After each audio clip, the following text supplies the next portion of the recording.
పౌలు గారికి ఒక అతిశయం ఉంది. ఏంది అతిశయం?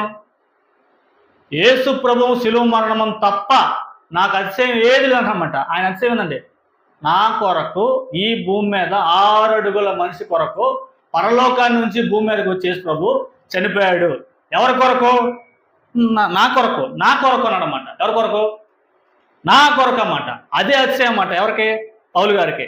మనకు అతిశయం ఏందండి, మన ఇల్లు మనకు అతిశయం, మన ఆస్తి మనకు అతిశయం, మన పిల్లలు మనకు అతిశయం, మన రంగు మనకు అతిశయం, మన ఉద్యోగం మనకు అతిశయం, మన వ్యాపారం మనకు అతిశయం అన్నమాట. కానీ పౌలు గారి దృష్టి ఆలోచించండి. ఆడ చూడండి, ఆరోగ్యం చూడండి, 14 అయితే మన ప్రభు అయిన యేసుక్రీస్తు సిలువ యందు తప్ప మరి దేని యందు అతిశయం నాకు దూరం అన్నమాట.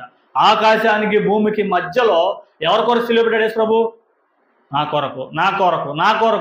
నా కొరకు ప్రభు పరలోకం నుంచి భూమి మీదకి వచ్చి ఆకాశానికి భూమికి మధ్యలో సిలువ పడ్డాడని అతిశయపడతానమాట. ఎవరు? పౌలు గారు అన్నమాట. అలాంటి అతిశయంతో మనం ఉండాలి తప్ప ఈ లోక సంబంధమైనవి పొలము, ధనము, వివాహము వీటి కొరకు మనం అతిశయపడకుండా ఆత్మ సంబంధమైన విషయంలో మన కొరకు దేవుడు చేసిన కార్యాల్లో, మన కొరకు ప్రభువు చేసిన త్యాగాన్ని గుర్తించి మనం అతిశయపడాలి తప్ప ఈ భూమి మీద సామాన్యమైన విషయాల్లో మనం అతిశయపడకూడదన్నమాట. అప్పుడు ఒక విషయం మాట్లాడాలంటే, నాకు లోకము చూడండి 14